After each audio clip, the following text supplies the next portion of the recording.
Hi guys, আমি হাসি আপনার আবার একটা নতুন ভিডিও নিয়ে। তো আগের ভিডিওতে দেখলাম তোমরা মাসি পিসির বাড়ি ঘুরছি। এইবার আইসি আমরা আরেকটা জায়গায়। এই মুহূর্তে আমার জায়গাটার নাম মনে নাই। এই জায়গায় আছে 108টা শিবলিঙ্গ। তো চলো সেটাই তোমরা দেখাই। তো প্রথমেই ঢুকে গেল, তো প্রথমেই আমরা গেটের সামনে দিয়া প্রবেশ করবো এবার ভিতরে। ওই সাইডে দেখো ভোলা বাবা বয়ে রয়েছে, অনেক বড় ভোলা বাবার মূর্তিটা।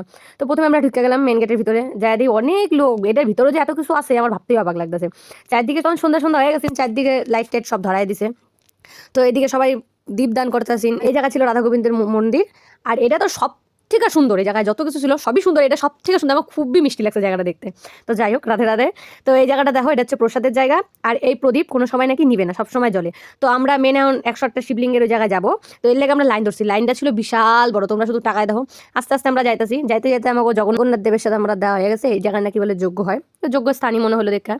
আর এই যে এটার যে কি কয় আমি ঠিক জানি না, কোন ঠাকুর কয়। তো আমরা এখন এটার ভিতরে প্রবেশ করলাম, হা করে রয়েছে, আমরা এটার ভিতরে ঢুকাম। আর এটা হচ্ছে মহাপ্রভু চৈতন্য, সব প্রভুরা মিললে জায়গায় কীর্তন করতাছি।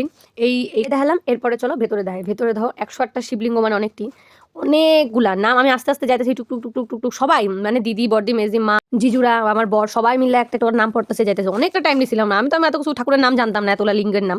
তো আস্তে আস্তে যাইতেছি, পড়তেছি আর দেখতেছি। আর এই জায়গায় দেখো, দেখতে কি অসম্ভব সুন্দর লাগতেছিল ভেতরে। সবাই আমরা দেখে অনেকক্ষণ প্রণাম টনাম করলাম। অবশেষে আমরা বাড়াই যাই, কারণ বেশিক্ষণ থাকা যাবে না আবার। সবাই আইতেছে তো একজন একজন করে, একজন একজন করে। তো আমরা এটা দেখা হয়ে গেছে। এবার আমরা যাবো গোশালায়। গোশালায় গিয়ে অনেক লোক কারি খাওয়াইতেছে সবাই মিলে। এবার আমিও খাওয়াবো, একটু আমারও নিতে দাও। তো এবার পাশে একটা কাকু ছিল, কাকুটার কাছ থেকে চায় নিলাম, চায় নিয়ে খাওয়াইতে গেছি। তো সবাই কাছের গরুগুলারে খাওয়াইতেছেন। এর লাগে আমি কই চলো একটু সামনের দিকে যায় খাওয়াই। তো তারপর আমি একটু সামনের দিকে গেছি, আর ভয়ও লাগে খাওয়াইতে। তো যাই হোক, সবাই 2 1টা 3টা 4টা বেশি করে দেয় নাই, কয়েকটা করে দিচ্ছে। আমি আমার বর দুজনে খাওয়াইলাম, টাওয়াই একটু আদর করে দিলাম। তারপর আমরা এখান থেকে বাড়াই গেছি। তারপর এই নাকি সেই রথের চাকা, জানি না। তো সেই রথের চাকা আমরা একটু ঘুরাই নিলাম, এদিকে মেজো জিজু হাই করে গেল গা।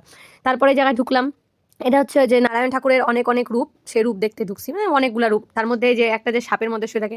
আমি অনেক ঠাকুরের নাম জানি না, কিন্তু ঠাকুর চিনি। হ্যাঁ, যে যে জানো অবশ্যই কমেন্টে জানাবো, আমি অনেক ঠাকুর চিনি না। তারপরে যে নারায়ণ দেবের আরেক মূর্তি কৃষ্ণের সাথে, আমি সেটাও জানি না।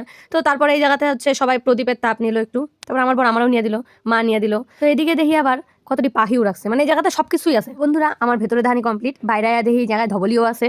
তো এই জায়গায় অনেক কিছু দেখলাম যেগুলোর নাম আমি জানি না।